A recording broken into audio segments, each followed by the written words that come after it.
नमस्कार। सांकेतिक भाषा के इस विशेष बुलेटिन में आप सभी का स्वागत है। मैं हूं ऋतु वर्मा, मेरे साथ है मेरी सहयोगी दीपाली। खबरों की शुरुआत करें उससे पहले नजर डालेंगे हेडलाइंस पर।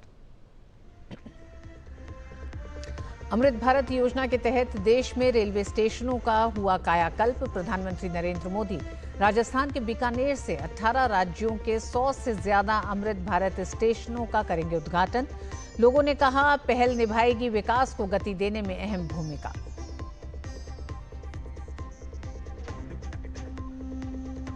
मुर्शिदाबाद हिंसा पर एसआईटी रिपोर्ट के खुलासे पर घिरी ममता सरकार।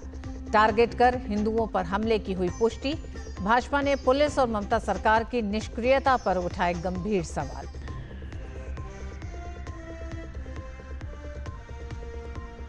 वैश्विक मंच पर खुलेगी पाकिस्तान की पोल। संजय झा के नेतृत्व वाला डेलीगेशन विदेश दौरे पर रवाना। जापान, दक्षिण कोरिया, सिंगापुर, इंडोनेशिया और मलेशिया में भारत देगा आतंकवाद के खिलाफ जीरो टॉलरेंस का संदेश। छत्तीसगढ़ के नारायणपुर में बड़ी नक्सली मुठभेड़। मारे गए नक्सलियों में कई बड़े नक्सली सहित सुरक्षा बलों ने ढेर किए 27 नक्सली। मुख्यमंत्री विष्णुदेव साय ने कहा, नक्सलियों के विरुद्ध ऑपरेशन रहेगा जारी।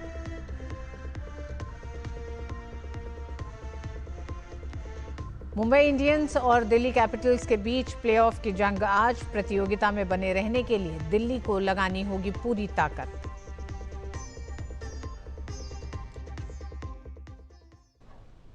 प्रधानमंत्री नरेंद्र मोदी कल बीकानेर से देश भर में 100 से ज्यादा अमृत स्टेशनों का उद्घाटन करेंगे और कई कार्यक्रम में शामिल होंगे।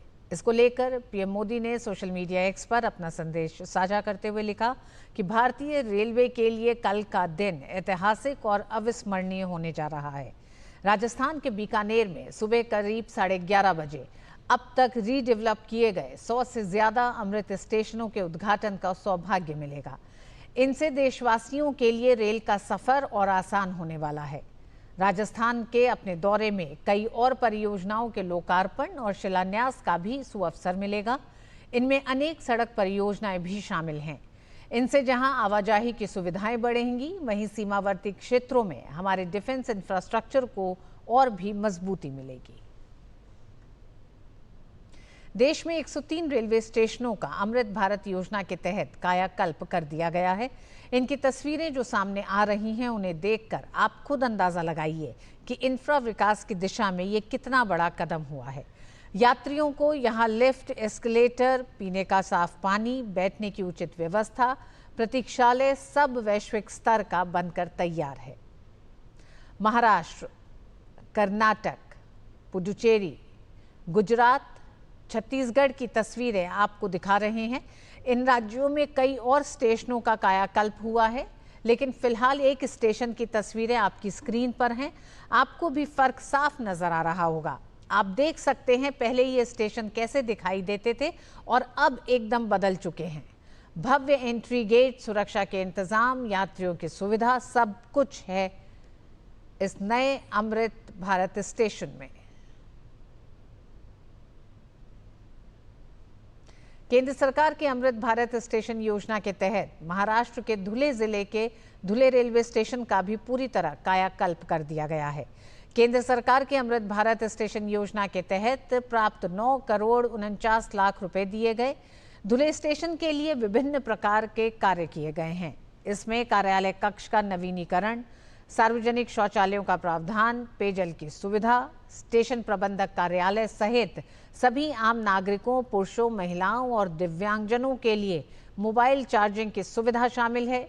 इसके अतिरिक्त एक नया प्लेटफॉर्म शेड भी बनाया गया है। मंच का विस्तार किया गया, एक सुंदर बगीचा बनाया गया है। इसके अलावा सर्कुलेटिंग एरिया में बिजली के झूमर और सजावटी लाइटें भी लगाई गई हैं। एक भव्य प्रवेश और निकास द्वार बनाया गया है। इन सभी सुविधाओं के लिए धुलेवासी केंद्र सरकार के प्रति आभार व्यक्त कर रहे हैं। 1 घंटे का सफ़र होता है। हमेशा हम यहाँ से आना जाना करते हैं।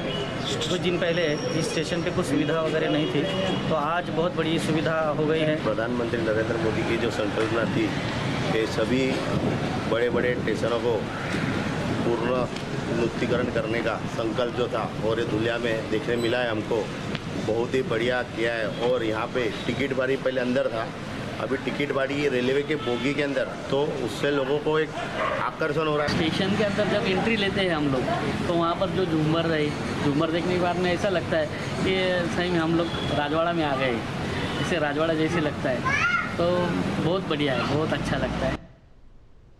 अमृत भारत स्टेशन योजना के तहत छत्तीसगढ़ के रायपुर मंडल के उरकुरा, भिलाई और भानुप्रतापपुर स्टेशनों का भी पुनर्विकास का कार्य पूरा हो चुका है। इन स्टेशनों को आधुनिक सुविधाओं से सुसज्जित कर यात्रियों के लिए अधिक आरामदायक, सुरक्षित और उच्च स्तरीय बनाया गया है। साथ ही पर्यावरण अनुकूल तकनीक और बनावट से पुनर्विकसित किया गया है, जिससे इनकी स्थिरता और साज सज्जा में वृद्धि हुई है। पुनर्विकास कार्य दीर्घकालिक विकास के लक्ष्य को ध्यान में रखते हुए किए गए हैं, जिससे रेल सेवाओं में वृद्धि के साथ यात्रियों की यात्रा अनुभव को बेहतर बनाया जा सके। स्टेशन पर सीसीटीवी कैमरा, नया शौचालय, दिव्यांगजनों के लिए inter platform connectivity, water cooler, यात्री प्रतीक्षालयों में एसी, एक स्टेशन एक उत्पाद स्टॉल, डिजिटल टाइम टेबल सहित अनेक सुविधाएं प्रदान की गई हैं। यात्रियों ने अमृत स्टेशन की सराहना करते हुए कहा कि अब स्वच्छता के साथ ही सुरक्षा जैसी सुविधा भी आसानी से मिलने वाली है। फर्क है, पहले इतना सुविधा नहीं था, जबकि अभी बहुत सुविधा हो गया है। अभी सब चीज़ का मतलब टेंशन खत्म हो गया है और यात्री लोग को मतलब सुविधा अधिक से ज़्यादा हो गया है। केंद्र सरकार की अमृत भारत योजना के तहत बरेली इज्जतनगर मंडल के 17 स्टेशनों का कायाकल्प होना है। इनमें से 4 स्टेशनों का कायाकल्प किया जा चुका है, जिसमें बरेली सिटी रेलवे स्टेशन भी शामिल है। योजना के तहत स्टेशन 10 करोड़ की लागत से तैयार किया गया है। इसमें बेहतर प्रतीक्षा कक्ष, साफ सुथरे प्लेटफॉर्म, एस्केलेटर, लिफ्ट, एटीवीएम शामिल है। स्टेशन के बाहरी हिस्से को भी सुसज्जित किया गया है। इसमें दिव्यांगजनों के लिए रैंप और अलग लेन की व्यवस्था की गई है। प्रधानमंत्री नरेंद्र मोदी 22 मई को इस स्टेशन का वीडियो कॉन्फ्रेंसिंग के माध्यम से लोकार्पण करेंगे। बरेली सिटी स्टेशन हमारा इज्जतनगर का महत्वपूर्ण स्टेशन है और अभी आपने स्टेशन को विजिट भी किया है। यहाँ बरेली सिटी पे हमने डिफरेंट सुविधाएं दी हैं, जैसे सिक्योरिटी एरिया पहले से चौड़ा हुआ है, पार्किंग की नई फैसिलिटी डेवलप हुई है, 2 व्हीलर 4 व्हीलर्स के लिए अलग पार्किंग बनाई गई है। वहाँ पे सारे जितने रूम्स हैं हमारे, रिजर्व लाउंज हैं, वेटिंग हॉल्स हैं, पे एंड यूज हैं, सारे को रेनोवेशन करके दोबारा बनाया गया है। प्लेटफॉर्म का विस्तारीकरण हुआ है, लिफ्ट एस्केलेटर की सुविधा यहाँ दी जा रही है, जनऔषधि केंद्र भी हमने यहाँ डेवलप किया है। तो ये सारी सुविधाएं जो पहले नहीं थी, ये अमृत भारत स्टेशन योजना के अंतर्गत दिव्यांगों के लिए जो सुविधाओं के मानक होते हैं वो हमने पूरे डेवलप किए हैं। ये आप देख सकते हैं कि एक अच्छा स्टेशन बन के तैयार हुआ है, जिसका प्रधानमंत्री द्वारा लोकार्पण जो है 22 तारीख को किया जा रहा है। दुनिया में पाकिस्तान के झूठ को बेनकाब करने के लिए सर्वदलीय प्रतिनिधिमंडल का एक ग्रुप अपनी यात्रा के लिए रवाना हो चुका है। सर्वदलीय प्रतिनिधिमंडल के ग्रुप 3 का नेतृत्व जेडीयू नेता संजय झा कर रहे हैं। ये ग्रुप जापान, दक्षिण कोरिया, सिंगापुर, इंडोनेशिया और मलेशिया के दौरे पर रहेगा। इस ग्रुप के सदस्यों में भाजपा सांसद अपराजिता सारंगी, बृजलाल, प्रधान बरुआ और हेमंत जोशी, तृणमूल कांग्रेस के सांसद अभिषेक बैनर्जी, सीपीआईएम के सांसद जॉन ब्रिटास शामिल हैं। राजदूत मोहन कुमार विशेषज्ञ के रूप में समूह के साथ रहेंगे। इस यात्रा के जरिए दुनिया को आतंकवाद के खिलाफ जीरो टॉलरेंस का भारत का सख्त संदेश दिया जाएगा।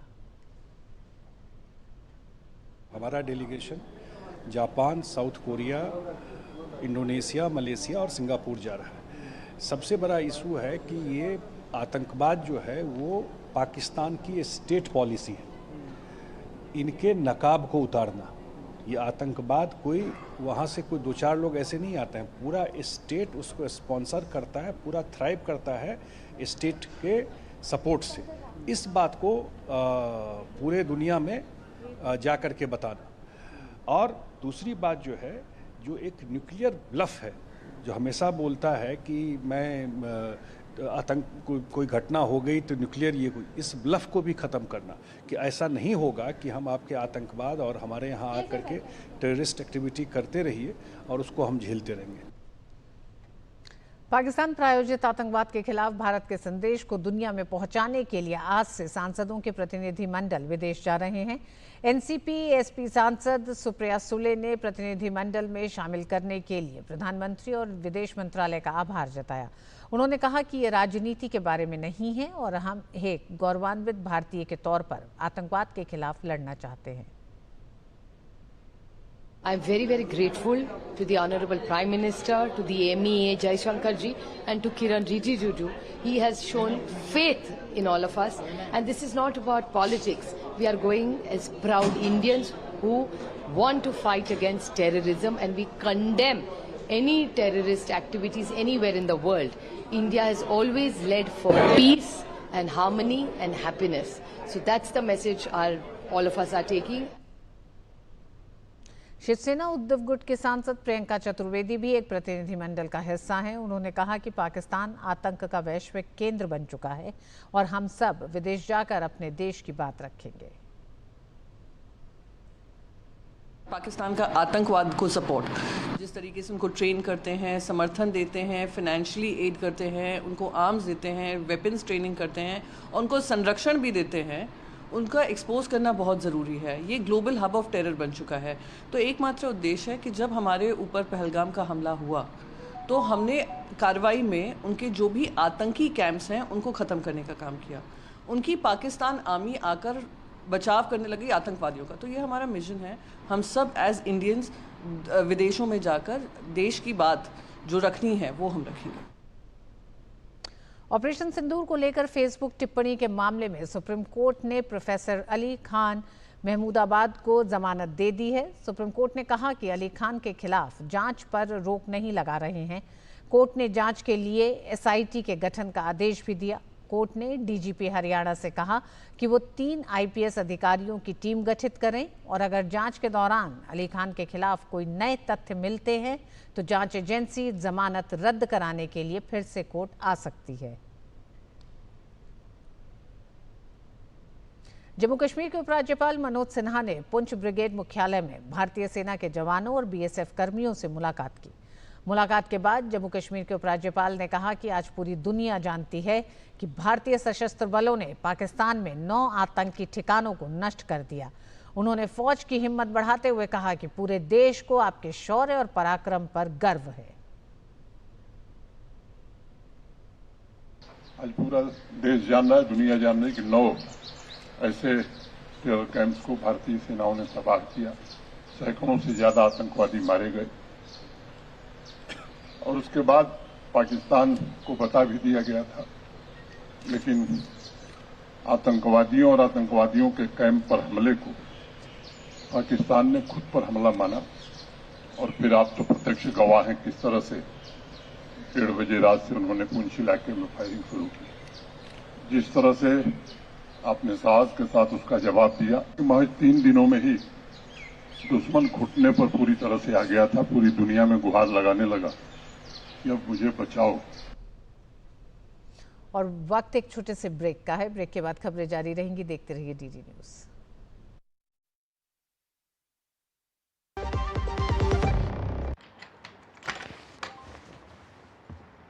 बोल बोल के थक गया। क्या हुआ? नया किडबैग चाहिए। तो पहले कैप्टन से बोलो, नहीं सुना तो मैनेजर से। करेक्ट। तो ऐसे ही पहले शिकायत बैंक से करें, 30 दिनों में जवाब या समाधान ना मिलने पर सीएमएस पोर्टल पर शिकायत करें। तो पहले बैंक फिर सीएमएस पोर्टल, नहीं तो शिकायत होगी नामंजूर। चले ले आ गया ना किडबैग। आरबीआई कहता है पहले अपना बैंक फिर आरबीआई ओम्बुड्समैन। जब धरती चीर कर निकलता है लोहे का पत्थर और मिलता है मोंगिया के जोश से, फिर तपता है, पिघलता है और बनता है फौलाद। अब होता है सरिया सारी खूबियों के साथ। मोंगिया स्टील, मजबूत देश का मजबूत सरिया। छत्तीसगढ़ के नारायणपुर जिले में सुरक्षा बलों ने 27 नक्सलियों को मार गिराया है। सभी के शव और हथियार बरामद कर लिए गए हैं। वहीं इस मुठभेड़ में सुरक्षा बल का एक जवान शहीद हुआ है। दंतेवाड़ा, नारायणपुर और बीजापुर जिले की सरहद पर अबूझमाड़ के इलाके में सुबह मुठभेड़ हुई। मारे गए नक्सलियों में कैडर के बड़े नक्सली भी शामिल हैं।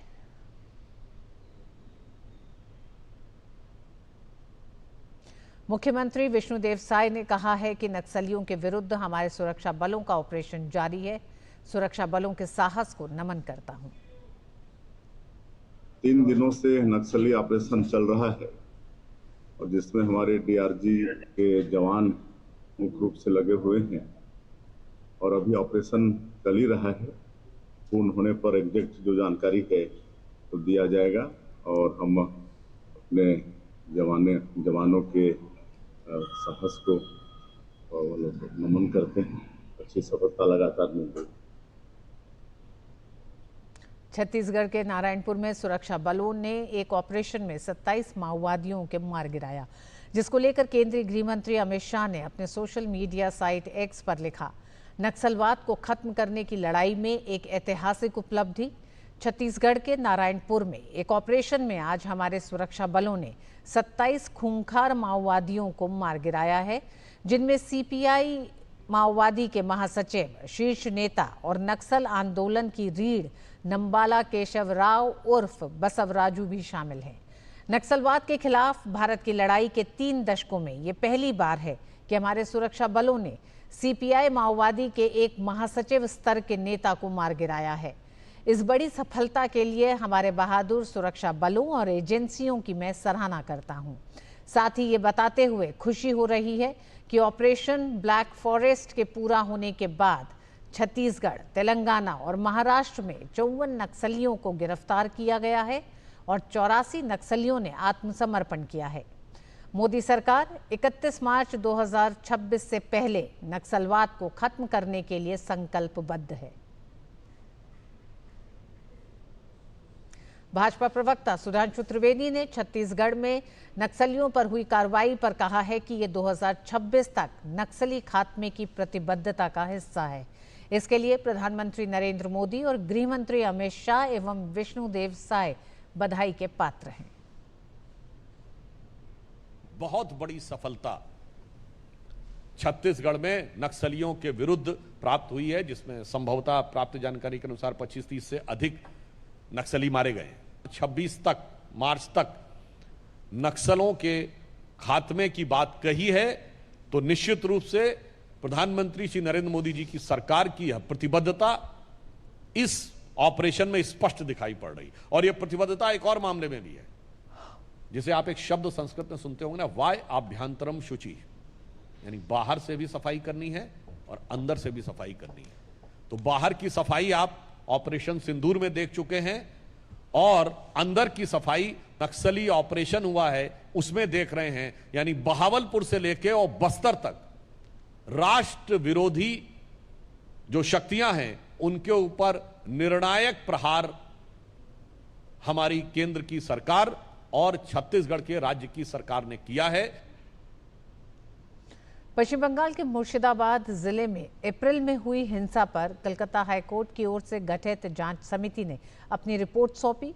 रिपोर्ट में मुर्शिदाबाद दंगों को लेकर पश्चिम बंगाल सरकार पर बड़ा आरोप लगाया गया है। रिपोर्ट में स्पष्ट किया गया है कि टीएमसी के सांसदों और पार्षदों ने दंगों को रोकने के लिए कुछ नहीं किया।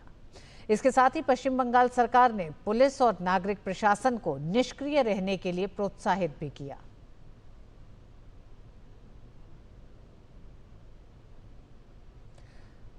भाजपा प्रवक्ता शहजाद पूनावाला ने कोलकाता हाईकोर्ट की बनाई गई कमेटी की रिपोर्ट पर कहा कि मुर्शिदाबाद में हुए दंगे में टीएमसी नेता महबूब आलम का हाथ था। साथ ही उन्होंने कहा कि टीएमसी नेताओं पर आज तक कोई कार्रवाई नहीं हुई। आइए आपको सुनाते हैं क्या कहा शहजाद पूनावाला ने। कोलकाता हाईकोर्ट के फैक्ट फाइंडिंग पैनल ने धजिया उड़ा दी है, पूरा पर्दाफाश कर दिया है पश्चिम बंगाल की सरकार का। उन्होंने बताया है कि किस प्रकार से मुर्शिदाबाद में वक्फ के नाम पर जो दंगे हुए वो ऑर्गेनिक नहीं ऑर्गेनाइज थे, स्पॉन्टेनियस नहीं स्पॉन्सर्ड थे। चुन चुनकर टारगेटिंग हिंदुओं की गई और महबूब आलम टीएमसी के एक नेता उसको लीड कर रहे थे। पुलिस इनएक्टिव थी, कितने घर जलाए गए पर पुलिस कुछ नहीं कर पा रही थी। आउटसाइडर थियरी दी जा रही थी ममता बनर्जी के द्वारा, वो पूरी तरह से ध्वस्त हो गई। और एक बात स्पष्ट है कि उनके कितने नेता दंगाइयों को बचा रहे थे, उन पर आज तक कोई कार्रवाई नहीं हुई है। साथ ही उन्होंने टीएमसी का मतलब तुष्टीकरण मुझे चाहिए बताते हुए कहा कि दंगाइयों का साथ टीएमसी को पसंद है। ममता बनर्जी स्वयं मुस्लिम क्लेरिक से तो मिलने पहले दिन चली गई और दास परिवार से मिलने 25 दिन लग गए, और वहां पर भी किस प्रकार से दंगाई बचाओ आंदोलन चला। तो टीएमसी का मतलब है तुष्टीकरण मुझे चाहिए, और माँ माटी मानुष नहीं, मुस्लिम मुस्लिम मुस्लिम अपीजमेंट में अब दंगाइयों का साथ भी टीएमसी को पसंद है। भाजपा ने पश्चिम बंगाल के मुर्शिदाबाद में हिंसा को लेकर ममता सरकार पर जमकर हमला बोला। भाजपा प्रवक्ता सुधांशु त्रिवेदी ने कहा कि न्यायालय द्वारा गठित एसआईटी की रिपोर्ट आने के बाद टीएमसी सरकार की हिंदू विरोधी निर्ममता सामने आ गई है। एसआईटी की रिपोर्ट आने के बाद पश्चिम बंगाल की तृणमूल कांग्रेस सरकार की हिंदू विरोधी निर्ममता अपने पूरे विद्रूप रूप में सामने आती हुई दिखाई पड़ रही। सुधांशु त्रिवेदी ने कहा कि ममता बनर्जी टीएमसी नेताओं पर कब कार्रवाई करेंगी। पश्चिम बंगाल की मुख्यमंत्री ममता बनर्जी जी से पूछना चाहता हूं कि उनके ममतामयी हृदय में कब वह करुणा जागेगी कि वो अपने नेताओं पर कार्रवाई करेंगे। वक्फ कानून पर सुप्रीम कोर्ट में आज फिर सुनवाई शुरू हुई। केंद्र की तरफ से सॉलिसिटर जनरल तुषार मेहता ने कहा कि इस नए कानून के विरोध में जिन्होंने याचिका दाखिल की है, उनका कोई हित इस कानून के चलते प्रभावित नहीं हुआ है। कुछ लोग ये दावा नहीं कर सकते कि वो पूरे मुस्लिम समुदाय की नुमाइंदगी करते हैं। किसी कानून को इस आधार पर चुनौती दी जा सकती है कि जिस सरकार ने उसे पास किया, उसे पारित करने का अधिकार नहीं था, पर यहां ऐसा नहीं है। तुषार मेहता ने कहा कि संसद को ऐसा कानून लाने का अधिकार था। सॉलिसिटर जनरल ने कहा कि जेपीसी ने इस कानून के हर पहलू पर चर्चा की। हमने 96 लाख ज्ञापन मिले। जेपीसी ने 36 मीटिंग की। विभिन्न मुस्लिम संस्थाओं के साथ रायशुमारी की गई। उनके सुझाव पर गौर किया गया और फिर सदन में व्यापक चर्चा के बाद इस कानून को पास किया गया है। नेशनल हेराल्ड मामले में कांग्रेस नेता राहुल गांधी और सोनिया गांधी के खिलाफ दायर ईडी की चार्जशीट पर राउज एवेन्यू कोर्ट 2 जुलाई से नियमित सुनवाई करेगा। राउज एवेन्यू कोर्ट ने ईडी से कहा है कि वो चार्जशीट की कॉपी सुब्रमण्यम स्वामी को भी दे दें। स्वामी ने नेशनल हेराल्ड के केस में शिकायत दाखिल की थी। कांग्रेसी नेताओं की ओर से अभिषेक मनु सिंघवी ने सुनवाई जुलाई तक टालने का आग्रह किया। ईडी की ओर से एएसजी एसवी राजू ने इसका विरोध किया। उत्तर प्रदेश के मुख्यमंत्री योगी आदित्यनाथ ने गाजीपुर जिले में करंट लगने से हुए हादसे का संज्ञान लिया। मुख्यमंत्री ने मृतकों के शोक स्तब्ध परिजनों के प्रति संवेदना व्यक्त की। योगी आदित्यनाथ ने जिला प्रशासन के अधिकारियों को घायलों के तत्काल उपचार के निर्देश दिए हैं। गाजीपुर के नरवर गांव में हाई टेंशन तार की चपेट में आने से 4 लोगों की मौत हो गई। यह हादसा काशीदास पूजा के दौरान बांस लगाते समय हुआ। हादसे में 7 लोग झुलस गए थे, जिनमें से 4 की मौत इलाज के दौरान हो गई। पुलिस मामले की जांच कर रही है। और आइए अब बात करते हैं कॉमन ड्रिंक चाय की। पानी के बाद दुनिया में सबसे ज़्यादा पिया जाने वाला पदार्थ है चाय, और हमारा देश दुनिया भर में चाय का दूसरा सबसे बड़ा उत्पादक भी है भारत। लेकिन जलवायु परिवर्तन से चाय का उद्योग भी अब अछूता नहीं रहा। इससे चाय की पैदावार कम होने का खतरा पैदा हो गया है। जलवायु परिवर्तन की मार झेल रहे इस उद्योग का क्या भविष्य है? अंतर्राष्ट्रीय चाय दिवस पर भारत के चाय के शहर डिब्रूगढ़ से पेश है हमारी संवाददाता सुबीना रॉय की ये विशेष रिपोर्ट।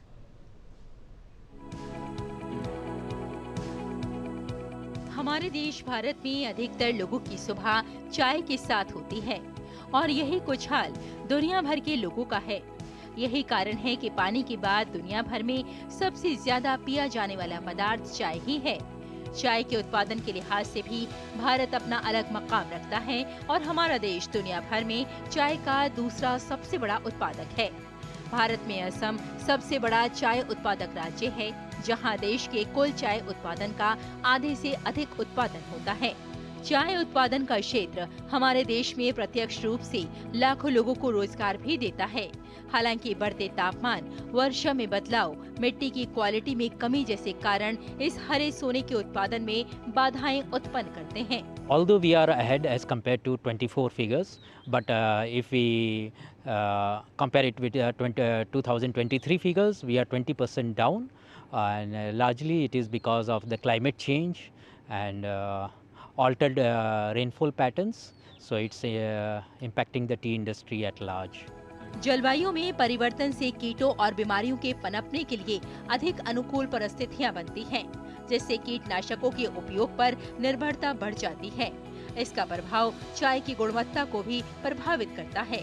साथ ही स्वाद और सुगंध में भी कमी हो जाती है। जलवायु परिवर्तन से निपटने की लागत चाय बागानों में सामाजिक सुविधाओं को प्रभावित कर सकती है। साथ ही काम करने की स्थितियों के बारे में चिंताएं भी बढ़ सकती हैं। इसके लिए सक्रिय रूप से समाधान भी तलाश किए जा रहे हैं। Tea Research Association Toklai is continuously working on it and finding solutions to mitigate these challenges, and definitely with this changing weather there has been increase in instances of pest attack in the gardens, and definitely the quantity, the quality has also been impacted. जलवायु परिवर्तन चाय उद्योग के लिए गंभीर खतरा बन गया है, जिसमें उत्पादन में कमी, नौकरियों में कमी और उच्च आर्थिक लागत शामिल है। हरे सोने की इस फसल का भविष्य अभी भी गहरे सवालों के घेरे में है और इसके लिए सक्रिय अनुकूलन रणनीतियों की आवश्यकता है, ताकि चाय उत्पादन की स्थिरता सुनिश्चित की जा सके और साथ ही इस पर निर्भर लोगों की आजीविका की रक्षा की जा सके। सुबीना राय की रिपोर्ट, डीडी न्यूज। और इस बुलेटिन में बस इतना ही। मुझे और दीपाली को दीजिए अनुमति। नमस्कार।